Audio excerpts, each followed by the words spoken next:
Kaya bilang ng 2 kilo. Siya malaki. 2 kilo.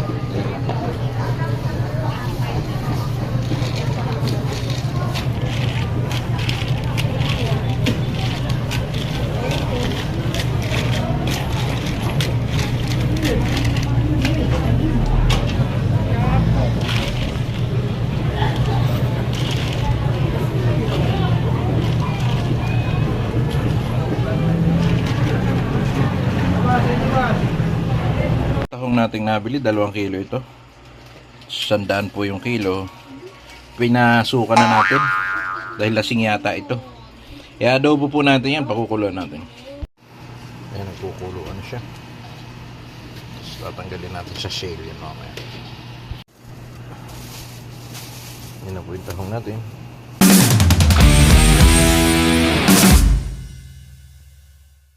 At tahong na may vegetable mix. Yan. Ito na yung ating sili, sibuyas at saka luya. Yan ang ating mga lahok. Ito, naglagay na tayo ng margarine. Gigisa natin sa margarine. Nagtunaw muna tayo ng margarine. Tingnan natin yung sibuyas at saka bawang at sili. At ating ginigisa na sa margarine yung sibuyas, sili at saka bawang. Ang ating lulutuin ngayon ay tahong with seafoods, vegetable. Ay, nilagay na po natin yung tahong. Saka hahalo-haloin natin.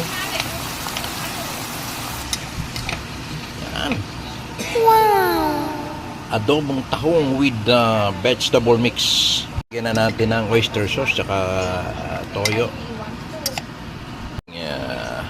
Adobong tahong with vegetable mix.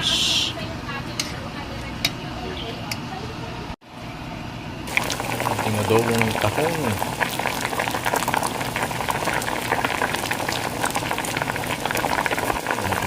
Adobong tahong. Ating pumigay-gayan. Saka po natin ilalagay yung mixed vegetable. Ilalagay natin yung mixed vegetable natin. Ayan. Ano yung ating adobong tahong with mixed vegetable, mga kariyan. Super yummy yan. Iga-igahin lang po natin yan.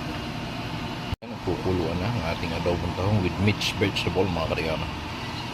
Super yummy po yan. Hahaluin. Medyo iga-igahin po natin ito. Iga-igahin lang yan. Pa-oily-oily. Naglalagiti ka na po. Ay, hahalo-haloin lang natin tumidikit. Luto na po yan. Ngayong ano naman.